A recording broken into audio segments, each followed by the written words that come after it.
My work, it basically revolves around me. I mean, it's always been about me, my life, my family, and my surroundings.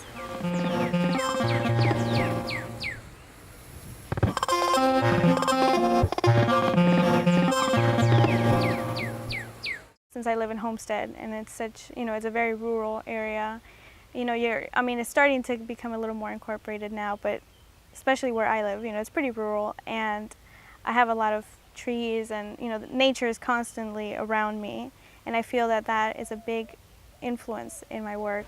One of the first projects that my parents started to do was to build a playhouse on stilts for my sister. Time went on, and my parents didn't have too much time on their hands to really work on it, and slowly she kind of outgrew the idea of having a playhouse.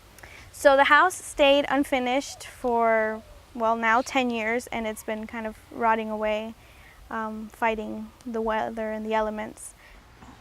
I started thinking about this this little house, and the fact that it was, it didn't fulfill its purpose. The house was meant to house the imagination of a child and to really be part of the child, of a kid, and it never fulfilled that purpose.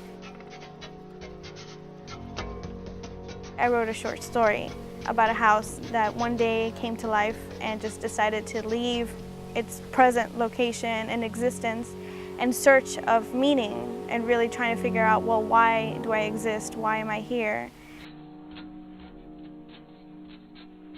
So it kind of snowballed from there. I wrote the short story, and then I thought, okay, well, I'll start illustrating it.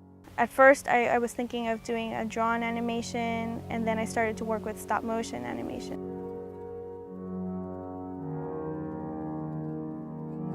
These drawings that I'm showing at EdgeZones are a continuation of that series and that body of work.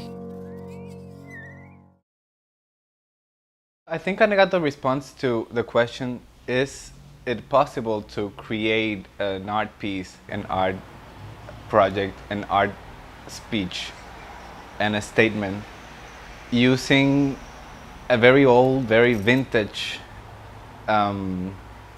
performance values that you can find in underground, queer, gay places, and that underground scene that has a lot of drama and a lot of production, but yet it doesn't really create a show of its own, and it keeps on repeating itself, like following the trace of old divas from Hollywood or pop stars.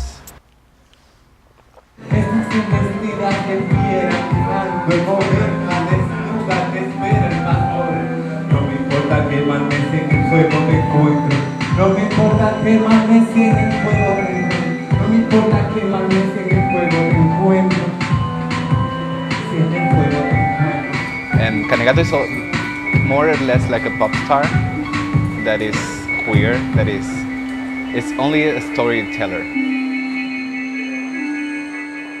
And using those little values to create the piece.